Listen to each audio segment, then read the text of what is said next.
Hello, my name is Satish. In this episode, I'm going to show you guys how to make some KDK tool holders.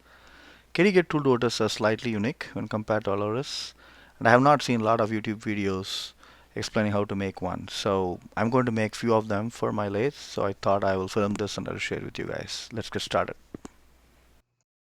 Before we go and make one, let's go to the lathe and investigate how this KDK tool holder works.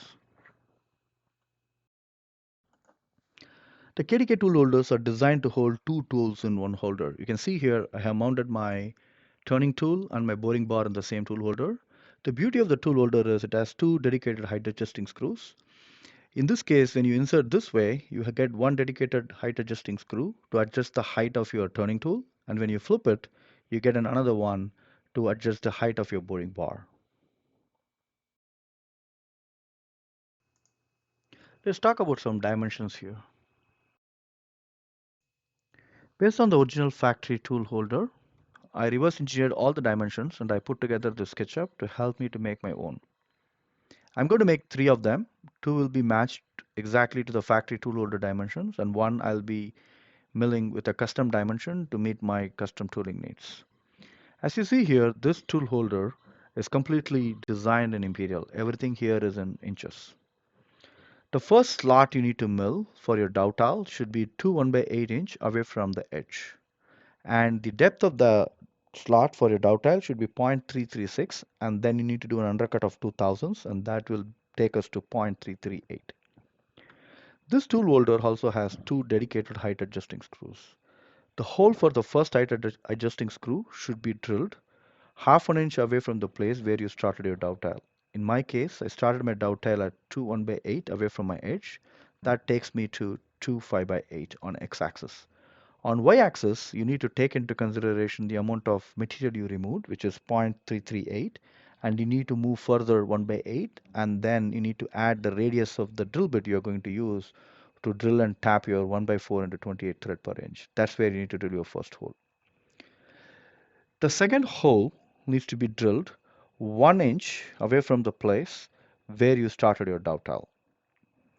In my case, I started my dovetail at 2 1/8, and that takes me to 3 1/8 on x-axis. On y-axis, you need to take into consideration the amount of material you remove, and you need to move 1/8 and the radius of the drill bit. This tool holder also has two slots aligned with the two dedicated height adjusting screw. The slot at the top should be milled 3/4 inch away from the place where you start your dovetail. In my case, that takes me to 2 7/8. And the overall dimensions of the slot is half an inch in height and half an inch in width. You also need to mill a pocket at the bottom that aligns with the first height adjusting screw. That should be milled 1/4 inch away from the place where you started your dovetail.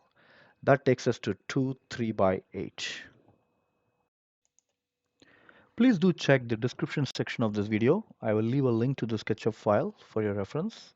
Feel free to download them to modify it to meet your custom project needs.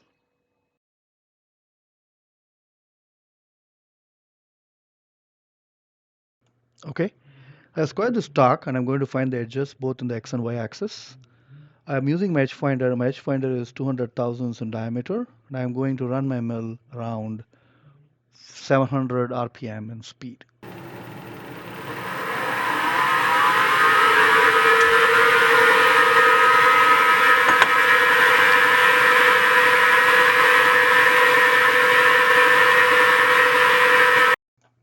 Now I can move to the y-axis and find the edge in the y-axis.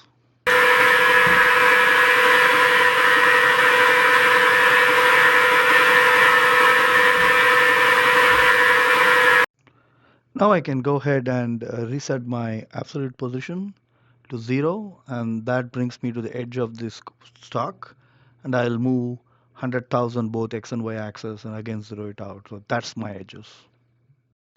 I'm at the edge of the work and I'm using a 3/8 carbide end mill, and we need to start our groove 2 1/8 away from the edge. So in my case, I'm using the factory stock, so I'm going to do my groove at 2 1/8.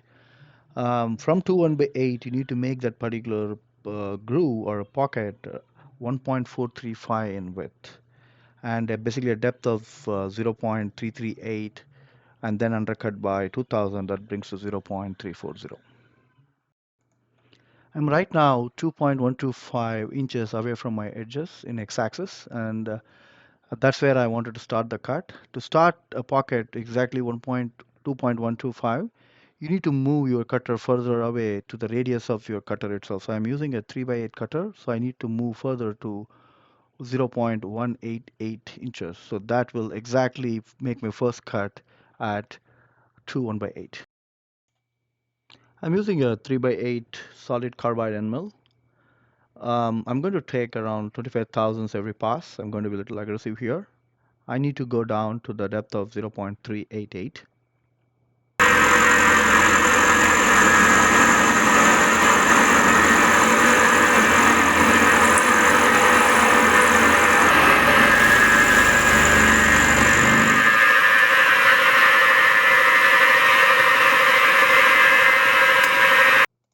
I finished milling the pocket, and the pocket width is 1.435 inches.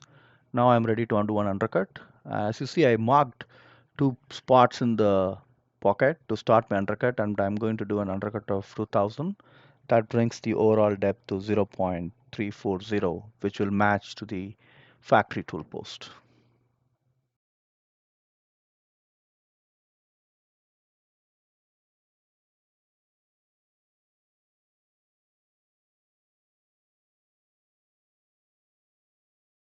Okay, I finished the pocket, and the overall depth of the pocket is 0.340. Before going and cutting my dovetail, I wanted to cut both the slots for the height adjusting screws.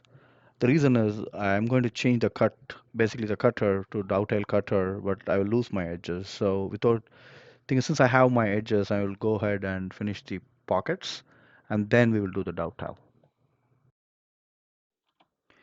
All right, we are ready to mill the pockets. We need to drill two pockets, and these pockets gets aligned exactly to the height adjusting screws. We'll be drilling and tapping shortly. The pocket at the top should be milled 3 by 4 inch away from the place where you start your dovetail. That takes us to 2.875. And then you need to further move 0.188, which is the radius of the cutter I'm using, on x-axis.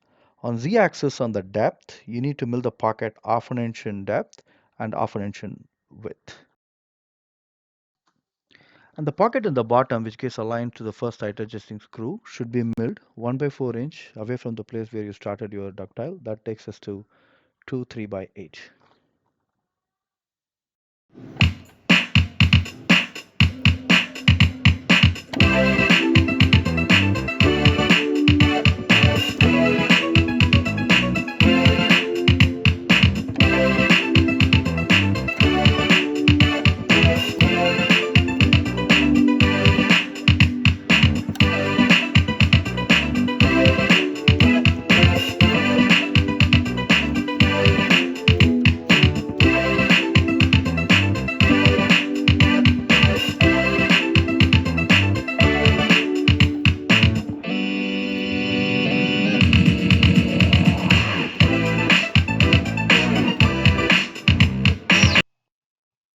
Now I'm ready to cut the bottom pocket, which will align to the first height adjusting screw.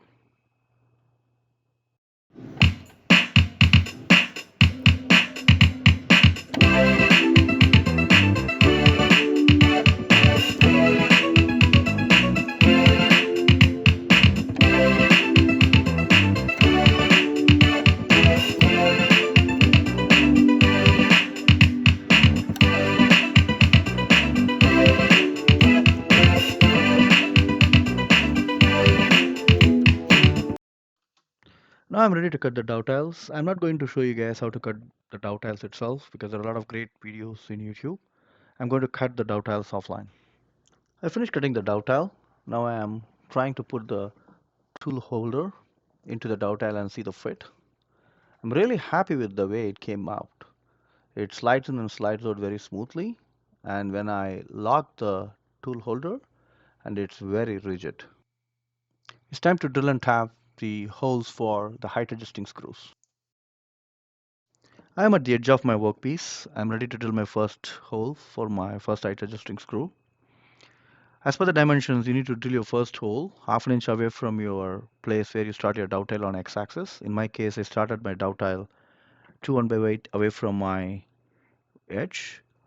On the y-axis, you need to move in 0.400, which is the depth of the pocket you cut, including undercut, and then you need to further move 1/8 and plus the radius of the drill bit you're going to use for your the 1/4 into 28 thrusts per inch. That takes us to 0.628.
Now we can drill the second hole and tap them.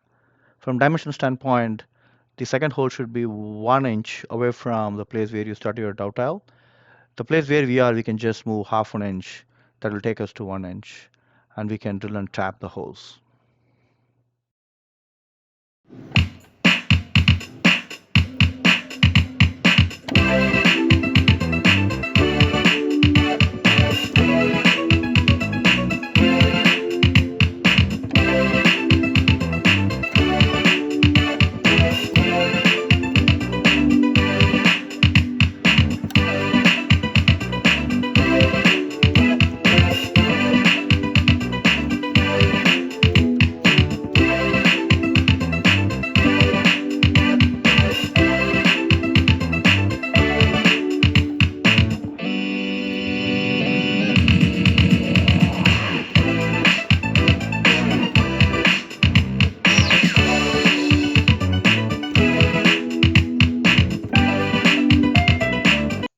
My camera got paused and I lost the footage of tapping the last hole. I apologize.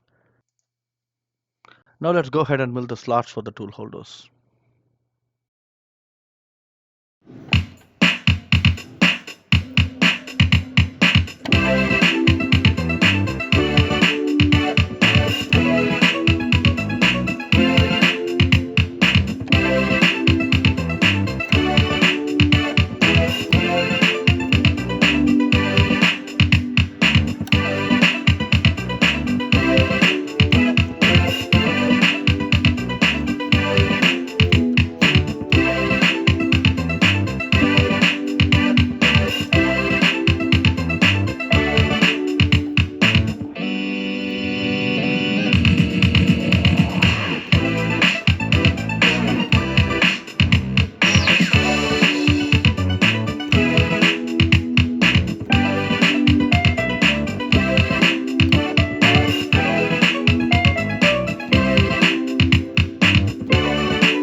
Next step is to go and drill and tap the holes for the tool holders.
Overall, I'm very happy with the outcome. I made three of them. If you see here, one of them I made for a custom tooling. I'm using a 1-inch gooseneck external thread holder. Other two I made it for the factory dimensions.